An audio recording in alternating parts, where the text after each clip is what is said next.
আমার বড় ভাই জালেম, সে একা একা আমার খেদমত করে জান্নাত খুলে লইতেছে। আমি আমার মাকে খেদমতের জন্য আমার ঘরে আনতে, আমার বাড়িতে আনতে চাইলে আমার মায়ের ছোট ভাই হিসেবে আমি আনতে গেলে বড় ভাই আমার দেয় না। ওগো আদালত, আমার জান্নাত তো আমার পায়ের নিচে মহান আল্লাহ রেখেছে। আল জান্নাতু তাহতা আকদামিল উম্মাহাত। ও আদালত, আমার বড় ভাই মার খেদমত করে একা একা জান্নাতে যায়, আর আমার জান্নাতের দরওয়াজা বন্ধ করে রেখেছে। 17 বছর সে খেদমত করছে। এবার আদালতের কাছে মা যদি হায়াতে আরো 17 বছর বাঁচে, বাকি জীবনটা আমি আদালতের কাছে মার খেদমত করার অধিকার চাই। আমার মা আমাকে দাও, আমি খেদমত করব, এটা হলো বিচার। তো বিচারপতি বলে কি, বড় ভাইরেও ডাকলাম, ছোট ভাইরেও ডাকলাম, হুইল চেয়ারে চড়া অসুস্থ মাকেও আদালতে হাজির করলাম। তো ছোট ভাইরে বললাম, মামলা দিলি কে রে? কয় খেদমত করতে দেয় না। বড় ভাইরে বললাম, খেদমত করতে দেস না কে রে? কয় ছোট মানুষ। আমি দীর্ঘদিন মার পেশাব পায়খানা সাফ করতে করতে মায়ের পায়খানা আমার কাছে আর গন্ধ লাগে না। আমি যেটা পারবো এটা ও পারবে না, তাই দেই না।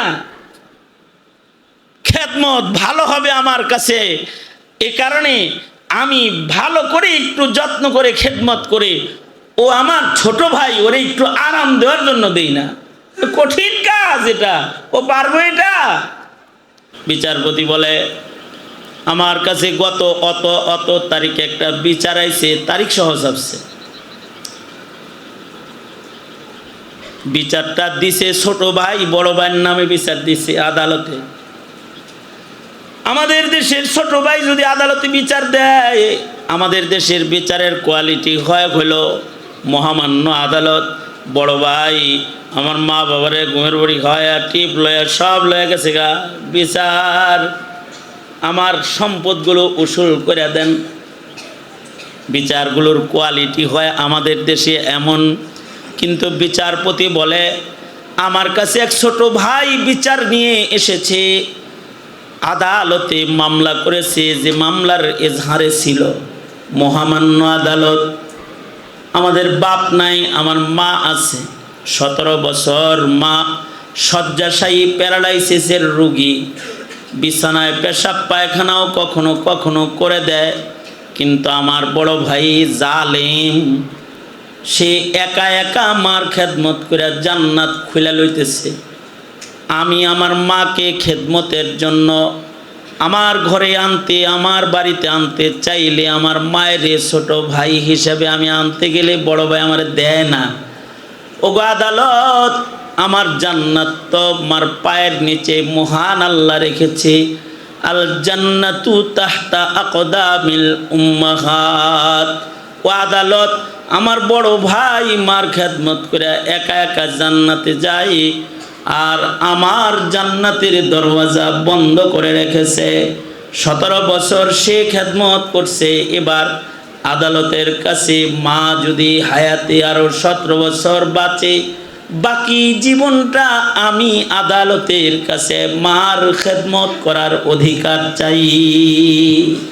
আমার মা আমাকে দাও, আমি খেদমত করব, এটা হলো বিচার। তো বিচারপতি বলে কি, বড় ভাইরেও ডাকলাম, ছোট ভাইরেও ডাকলাম, হুইল চেয়ারে চড়া অসুস্থ মাকেও আদালতে হাজির করলাম। তো ছোট ভাইরে বললাম, মামলা দিলি কে রে? কয় খেদমত করতে দেয় না। বড় ভাইরে বললাম, খেদমত করতে দেস না কে রে?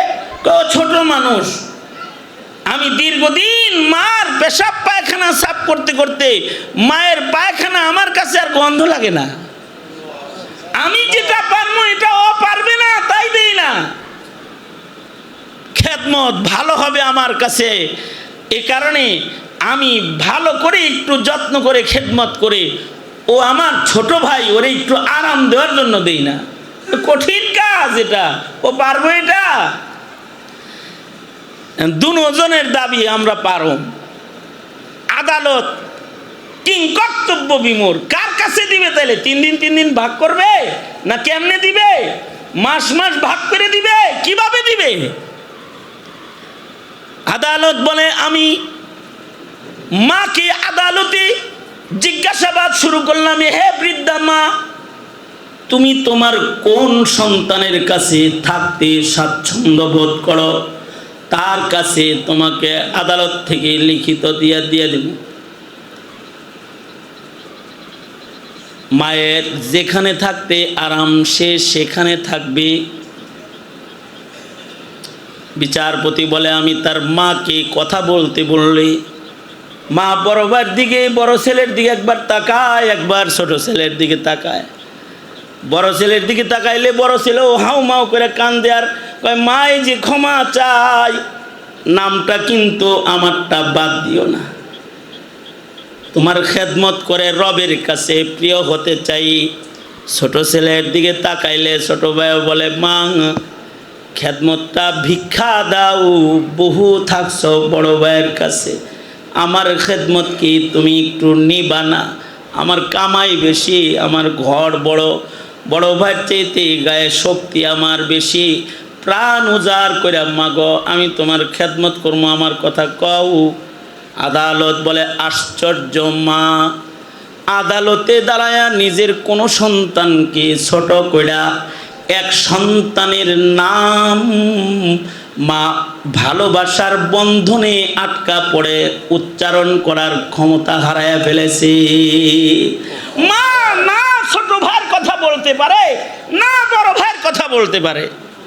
মা ফেল করে খালি কাঁদতেছে।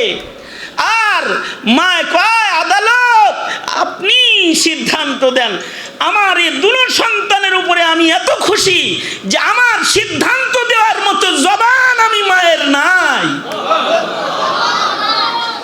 আদালত বলে, আমি সিদ্ধান্ত দিলাম, মায়ের কাছ থেকে অথরিটি পারমিশন নিয়ে সিদ্ধান্ত দিলাম, এই ছোট ছেলে বড় ছেলে দীর্ঘদিন খেদমত করেছে, তার ইনকাম কম, তার দুর্বলতা আছে, শারীরিক দুর্বল।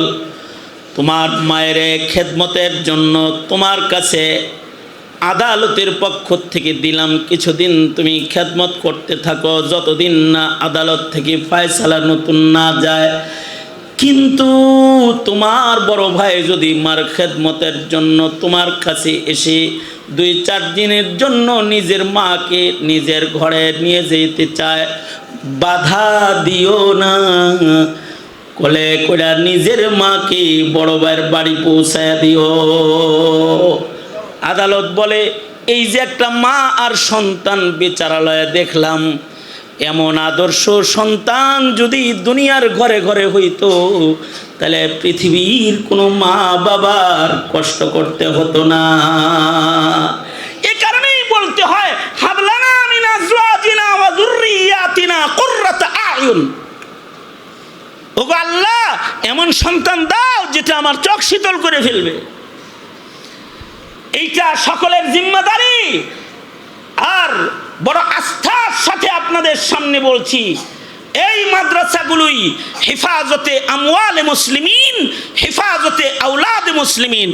মাদ্রাসা কোনোদিন সন্তান নষ্ট করে না, পিতার সন্তানকে যজ্ঞ করে পিতামাতার কোলে পৌঁছায় দেয়। এটার নাম হলো মাদ্রাসা।